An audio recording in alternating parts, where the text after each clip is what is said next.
Welcome back to the Jonestead. I'm Mary. Today is Thursday, October 9th, 2025.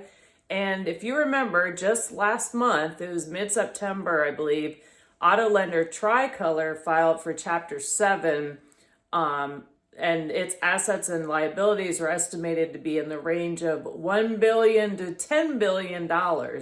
And the bankruptcy came following a $200 million fraud scheme in which they were pledging collateral items multiple times, which is not a good idea.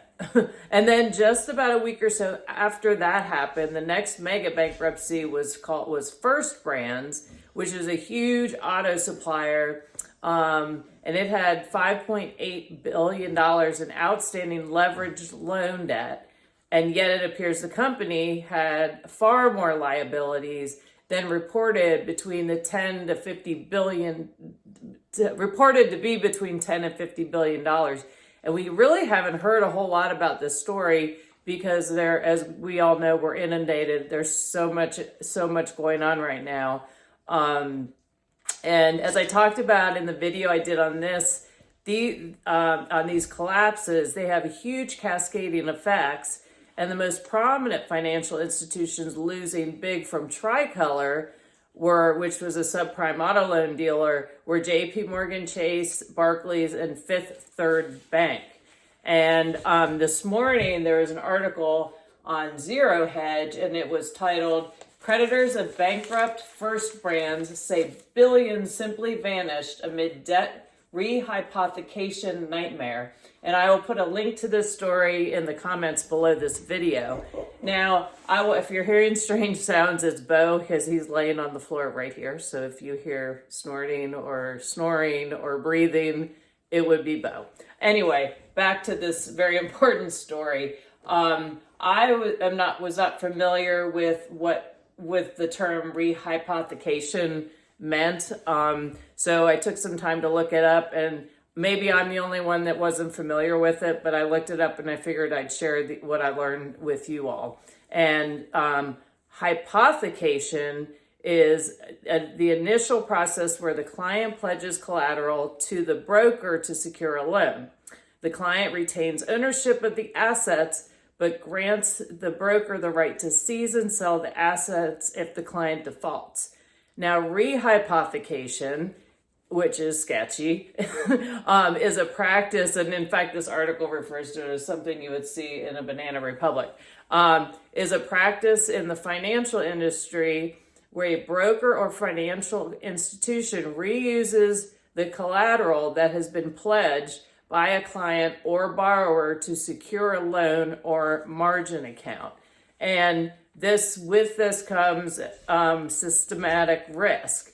And what I learned was widespread rehypothecation can contribute to systematic risk in the financial system, particularly during times of financial stress, which we are in right now.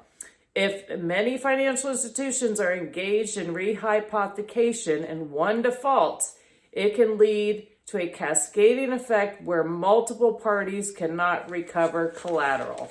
And certainly that's what we're seeing with these bankruptcies, with Tricolor and First Brands specifically. So this article really focuses more on what the ripple effect of the First Brands bankruptcy, which was Chapter 11, and so of course they're going to be looking through restructuring, but there's a lot of instability in there. And the article referenced new details are coming out on the fallout of First Brands bankruptcy, and as Zero Hedge reported, quote, "Some of the most sophisticated players on Wall Street have lost hundreds of millions in the bankruptcy." And so we started hearing who were some of the big guys involved that were getting hurt from the Tricolor, and now information is finally coming out specifically on the First Brands and the financial institutions that were hit the hardest so far that the information's coming out on. And so I'll just list the first one they referenced. And if you want more information, there's more detail in this particular article. You can go and look at that.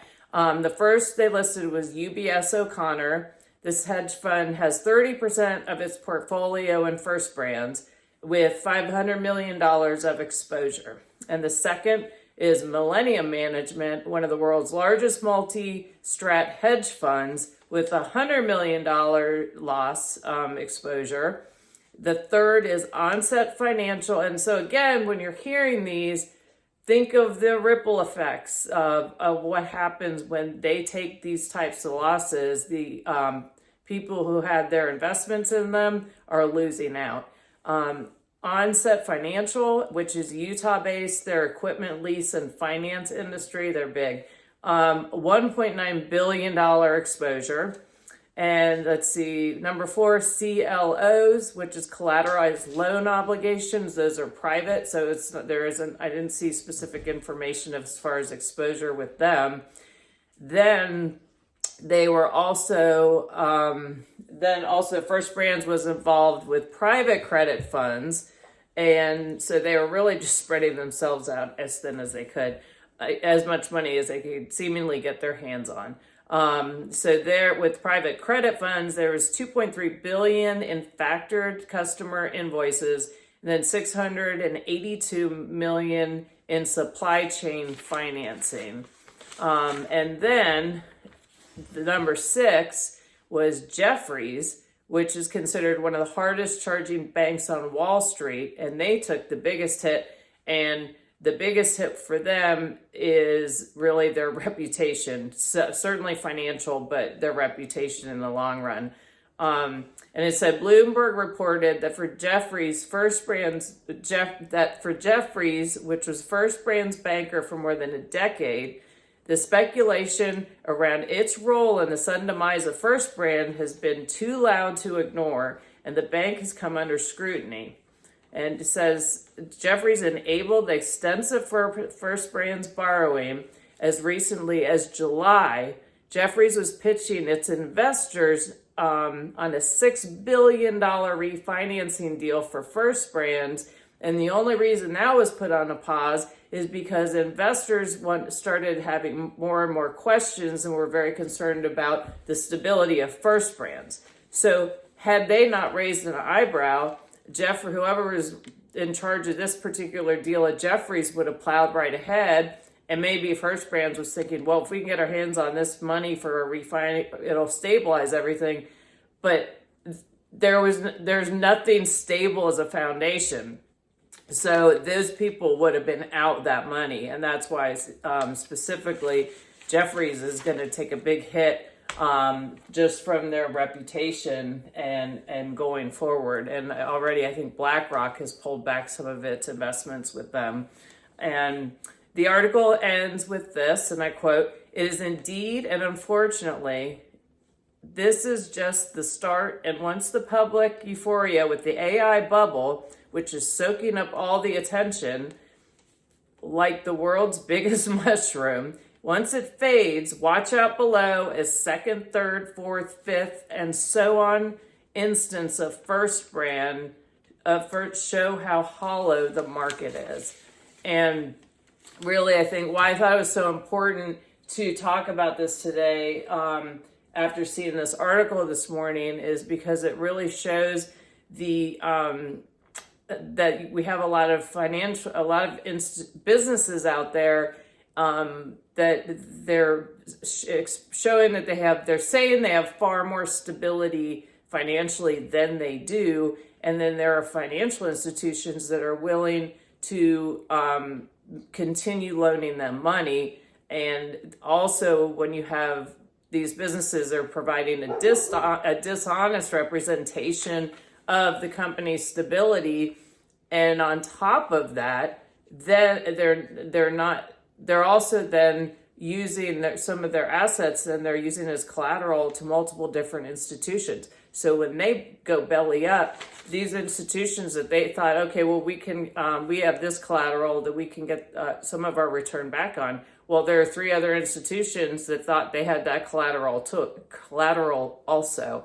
So And again, the ripple effects of these, when you have these institutions, these big businesses go belly up like this, and the exposure, there's so much exposure from all these different institutions, and that trickles down into that institution and also into customers of these where people have their investments and where these hedge funds have their investments, and there are big losses, and these big losses can be attributed to dishonesty.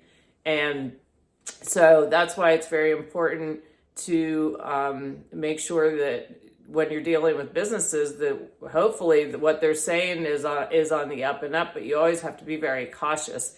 And as this article referenced, it's seemingly this, we're going to be seeing more and more of this. And I think also as our economy, as we see more and more challenges with the economy, businesses are going to be trying to do more, get more creative in order to keep things afloat. So that's why it's extremely important to be paying attention. Make sure you're protecting yourself, because there's a lot of things out there we can't control. But just make sure that you've got a handle on where your money is, and maybe set some aside, keep some on hand in the event, as I always talk about, if you have bank runs, if you have a power outage, you're not going to be able to get your money. So it's important to keep some where you can access it out of the system, and also look for other options as far as, and I'm not a financial advisor, I always say that, but look for other ways to protect yourself also, as far as not putting yourself in a high where you're exposed to things crashing. And maybe look at precious metals, look at other, maybe stock up on supplies. Winter's coming, so maybe invest in your preps, but and get out of debt best you can. So I hope you found this interesting, and it just I share these things just so to help people wake up to what's going on in the economy, and I hope it helps you better prepare. Please. If you would, please like and share and subscribe. It's free. You can subscribe to the channel. I appreciate everyone watching, and I look forward to talking to you again soon. Have a great day.